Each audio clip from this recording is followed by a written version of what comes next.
You're listening to Radio Mayapur with the best devotional, meditation, kirtan music, and inspirational podcast.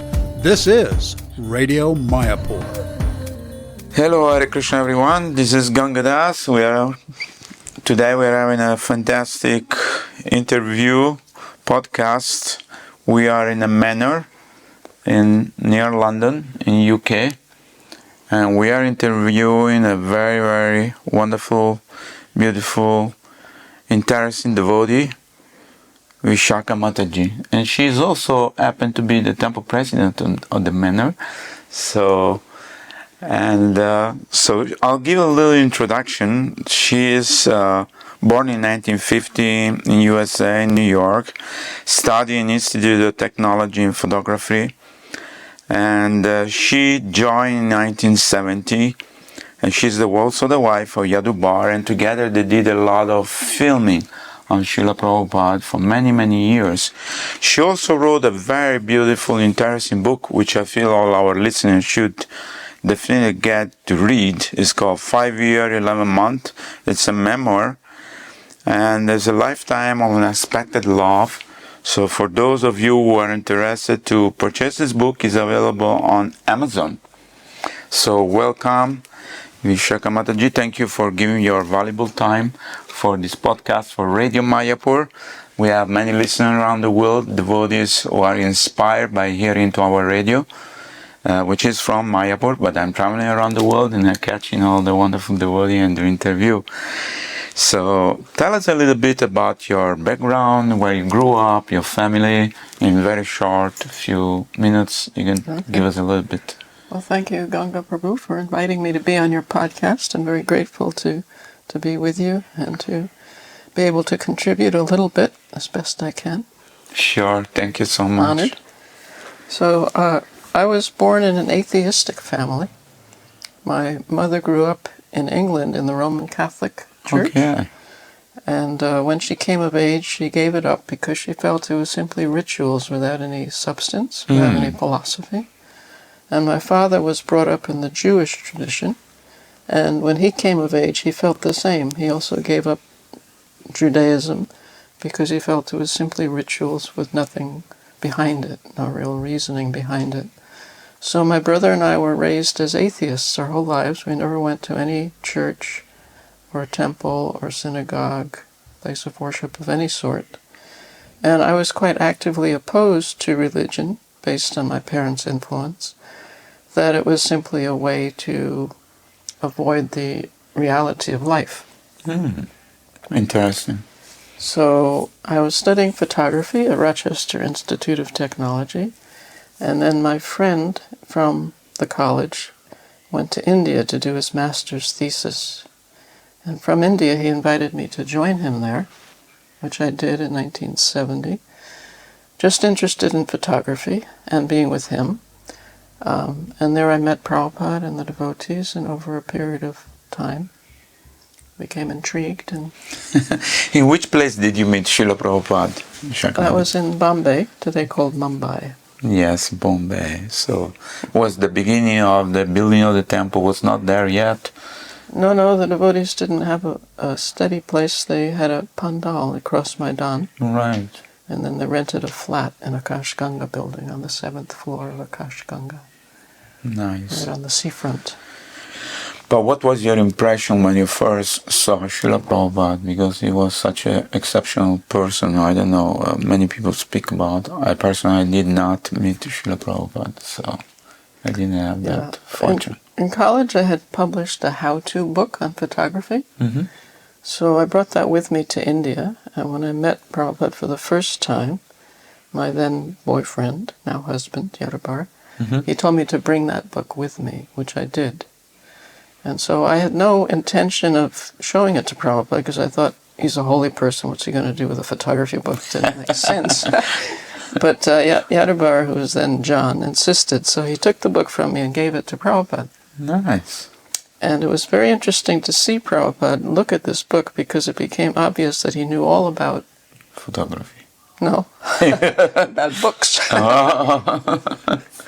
He knew all about books because he studied the binding, he studied the cover, the quality of the The paper. Of the paper. He was a publisher, so yeah. He worked very closely with publishers, so he was quite experienced.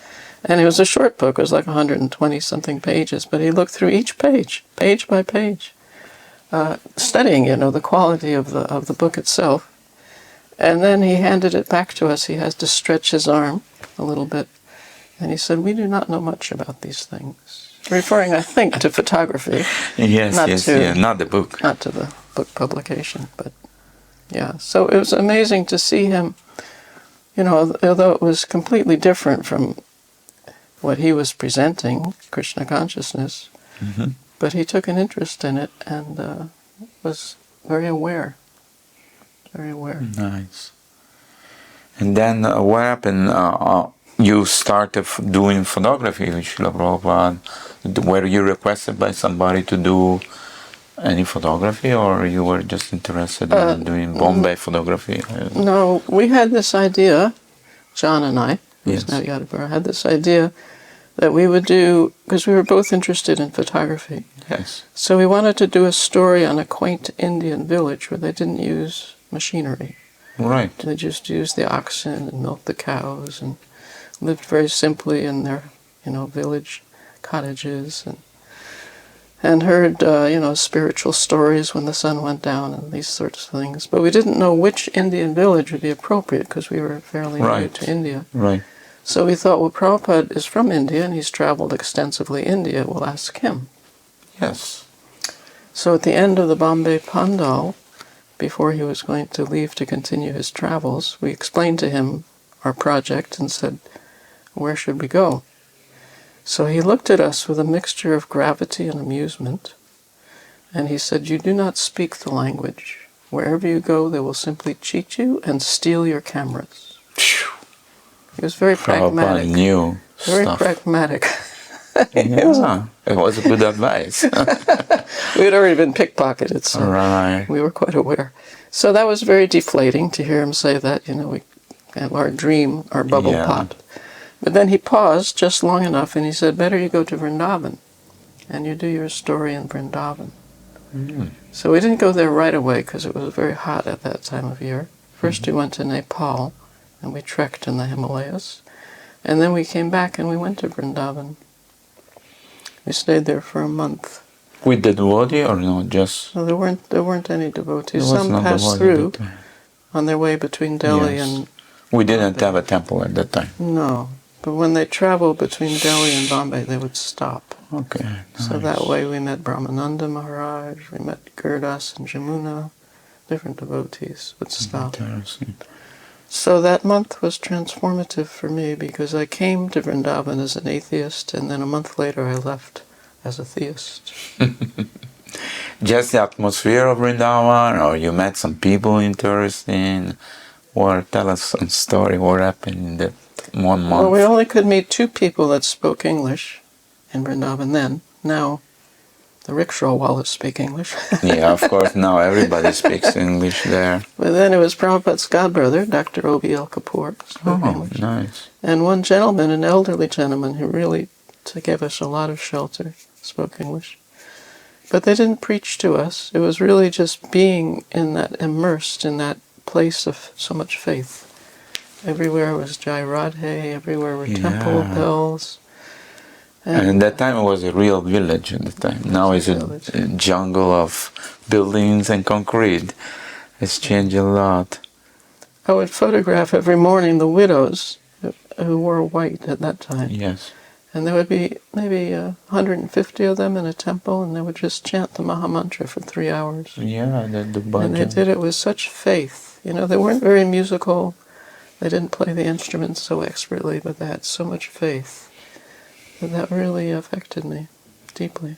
But did you take the photography for that month? Yeah, there are pictures in the memoir. There are pictures in this book. Of the widows Nice. chanting Hare Krishna. So then from Vrindavan, where did you go next? Well, as I mentioned, Gurdas was one of the devotees that stopped. And he knew our background a little bit in photography and publication. So he said we were doing an all-India Vyasa Puja book for Srila Prabhupada in Calcutta. And you should come and oversee the printing of that book. So I didn't want to leave. I was captivated by Vrindavan, but my then boyfriend, now husband, said, no, we should go. So we left and went to Calcutta and started living in the Calcutta ISKCON temple and overseeing the publication of this Nice. Vyasa Puja book for Srila Prabhupada. That time also Calcutta was much different from what it is today. It was very... I remember I came in 79, so it was always dark in the night. There were no lights and a lot of load shedding. I mean, there's no electricity, the roads, and people live in the streets. Well, when we went, it was the time of the Bangladesh war. Oh, yeah. So there were 1 million refugees that came from Bangladesh and took shelter in Calcutta. It was just staggering. We got out the train. The whole train was filled with families living in the train station because they had left their homes. All along the streets, on either side, there were people, just families living. They had left everything to take shelter of Calcutta. What an experience. What an experience. I had never seen or even imagined anything like that before. And did you happen to go to Mayapur at that time as well, or no? A little later we went to Mayapur. Okay. So then you did the book, and after the book, what happened? You did this, you were associating more with devotees? Or? Yeah, well, it was the first time I had lived in the temple for any length of time. And the temple was very strained at that time, one would say, because the whole city was strained, so that kind of invaded the temple too. So, yeah, they had hired a Brahmin cook because they couldn't figure out how to function in an Indian kitchen. Yeah, it's different. And it turned out he wasn't a Brahmin and he wasn't a cook. Other than that, there was no problem. So the prasadam was really inferior. The ingredients were everything. And the devotees weren't very healthy. They weren't getting along very well. They're getting sick also. Yeah, so it was a very difficult time. So I kept thinking, Prabhupada's a very wonderful, interesting gentleman, and this philosophy sounds interesting, but this life doesn't seem like it's for me. So I was considering going back to college. But there was one devotee there, Chitralekha, and she understood my train of thought. And she said to me, you can't leave now because Prabhupada's coming. So I was hanging on by a thread, not with Mana mantra, but with that mantra. You can't leave now because Prabhupada's coming. So he came in October that year, and that was amazing because he immediately saw the difficulties in the temple, and he called for an iskcon in his room, the same room that he has now in Calcutta. So we all streamed in there after the morning program, and he looked around and he said someone was missing. I think Himavati may have been missing. So he said, where is Himavati? No one knew where she was. So he sent Bhaktivedanta Swami to find Himavati. So he waited until everyone was there, and then he preached to us. Nice.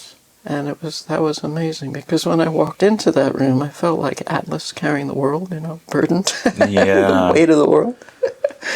But when I left, it was like I was floating from hearing his words of wisdom. Amazing. So in which year you took initiation, actually? 71. 71. Which place you took initiation? Vrindavan. In Vrindavan. So in 1 year, basically, you completely change your life and your consciousness, your values, your belief, everything change. Transform, yeah. So then tell us about after you took initiation, what did you do, where did you go? Because you traveled sometime with Srila Prabhupada and you did video or photography and things like that? Well, first we were based in Bombay with Giriraj Swami, who at that time was a brahmachari, helping the project there. And my husband was the secretary, and I was doing a monthly magazine, Hare Krishna Monthly. Nice. It was fundraising for the temple. There'd be many advertisements with some articles mixed in. So I would go and oversee the printing and pick the articles, sometimes write the articles. And then Prabhupada was going to Vrindavan for Kartik in 1972. So because I had a very flexible schedule, I dropped everything and went there to be with him for that month. Nice. The lectures in Vrindavan. Yeah, so that was also quite an extraordinary experience. And then eventually what happened was that Karandar Prabhu, who was at that time very prominent in ISKCON, GBC and so on, he decided that we had so many centers in ISKCON, but we didn't know what people were doing, what the devotees were doing in other centers, so he wanted a film of the Hare Krishna people. And there weren't any filmmakers. So, but he knew we were photographers, so he asked us. Nice. So that completely transformed our career in Krishna consciousness, our service, because we came back to America and started working on a film about the Hare Krishna movement, which became the Hare Krishna people. Yes, in It's the a film. half-hour film. We used to have a Fairchild, this suitcase which you open, it becomes a television. I used to make a live, remember, it was very impressive. Oh, it's nice. 30 minutes. Beautiful. So then we started filming and photographing. And what about the equipment? You got it from America or you purchased it in India? What type of equipment you use? Well, because at the time there was not digital, so everything was Super 8, I don't know 60 millimeter, yeah. At first we thought we could make a film out of the existing films, because devotees in Africa had made an 8 millimeter film, and devotees, in Mexico had it. And we looked and it wasn't enough, it was incomplete. So then we had to buy a 16 millimeter camera, and Prabhupada was kind enough to buy that for us from the BBT funds. Nice. Very, very unusual, because it's supposed to be for books and temples. Right. But he knew the power of film. Of course. And so, but he said that he would help us with this initial purchase, but then he wanted us to sell the films and make more films from the revenue. Yeah, nice. Exactly. So it could be self-perpetuating in that way. Yeah, Prabhupada was also a businessman, so he understood about very practical funds and practical. So, but those films, you had to develop them, and then it was not just okay, you did it and that's it, right? And then you had to edit them and. Very expensive. Very expensive, yeah. Very expensive. But you did that in India or you did it? In the U.S. Yeah. U.S. Nice. But that first film, we counted that Prabhupada saw that Hare Krishna people film at least 14 times. Because he would lecture at the evening programs, and then we thought, surely he must be tired. He got up and translated. He went for his walk. He's been meeting people. He must be tired. He's going to go and rest. But he would sit and watch the film. And once in Juhu, they didn't have a proper screen, so they put a sheet in front of the audience, and his Vyasa-san was behind the sheet, so he saw the whole thing reversed. Left. Yeah, that's and he still saw the whole. Amazing. Yeah. But then from that film you went on improving your equipment and you changed and you started to travel around the world. Tell us a little more about that. Yeah, well, that became our service, the photography. Yes. I would do the photography, still photography and sound, and my husband would do the filming generally. And so wherever we went, we would try to be with Prabhupada and film and record that. So, yeah, and then we made a series of films after that. The most recent one is the Hare Krishna. Yeah, that's a very powerful one. I saw it. I saw it in Dubai, in many places. Beautiful. So, amazing story, and tell us more about how Srila Prabhupada saw the movement expanding, how it was his vision for the movement in the world. Well, Prabhupada was very personally oriented, people oriented, and so he would interact very closely with his leaders and really anyone that came before him, because I think the vision was that if we have a single vision between us, we can be thousands, hundreds of tens of thousands of people, but if we have his vision in the center, just like his famous analogy, if you have a still pond and put one stone, then the circle is created, or concentric, they don't conflict. Yes. So he was very keen on educating us, giving us knowledge, and giving us this very amazing vision of the universality of Krishna consciousness, how it's applicable to everyone. and how it's so incredibly flexible that everyone can be embraced by it. And so I think he would address his leaders, everyone, but especially the leaders, because they took up so much responsibility, trying to impart this knowledge, this vision to them. The mission of Lord Chaitanya, which was to preach the holy name to everyone and see everybody as a spirit soul. And, see past the body. Yeah, and so engage everybody in this movement. Wonderful. Did you ever see Srila Prabhupada angry? Yeah, sometimes he would get angry when devotees were negligent. Yeah, for sure. He was a practical person. He was a practical But then he would not carry that anger with him. I mean, immediately it would again become normal and yes? He did it as service. Yes. Not as a personal grudge or there was no false personal ego. Yeah. Amazing personality. How fortunate you are that you meet such a person. All of us are under his shelter. Yes. So, would you like to tell us any particular pastime you had with Srila Prabhupada? Sure. In Juhu, he would go for morning walks on the beach. It was about a 2-minute walk from the Juhu property. So it was a wonderful time to photograph because the light was soft at that time, early in the morning. And he would be very expressive and such a beautiful scene on the beach there with the ocean in the background. So I would go with him every morning without fail with my cameras. So I was waiting for him one morning, chanting my japa, just sitting cross-legged. And it was still a little dark. He would go at 6 and it was still a little bit dark. So he came very softly. I didn't hear him at all. And he passed by me. He was just like 6 inches away from me. And he glanced at me and he said, "Thank you very much." And I thought, oh, I'm just sitting here. What's he thanking? And then I thought, no, I'm chanting my japa. And that's his instruction. So he's reciprocating, responding. So I think it's not just to me that he's responding, but all of us, when we chant, he appreciates, he's aware, and he appreciates the effort and the sincerity, just trying to follow. Yes. So you've been in movement for many, many years and you've seen so many things.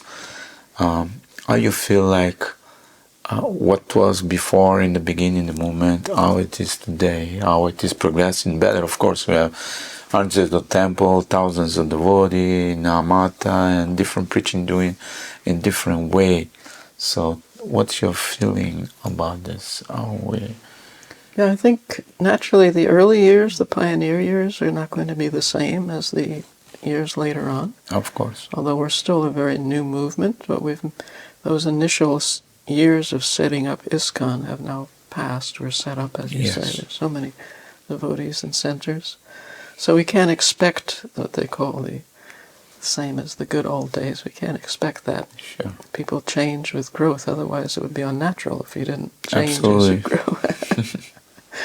But at the same time, I think that there's always the danger of misconstruing the teachings.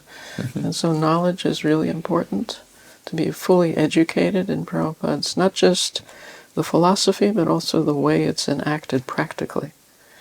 And so I think that becomes an essential component so that we remain united throughout the world, and we don't become so influenced by whatever anomalies we happen to be exposed to in our own culture. That's true. Nice. Now, how do you see the future? Because, we have now so many temples, and I remember Srila Prabhupada reading, say, now we got the milk, we have to make a cure.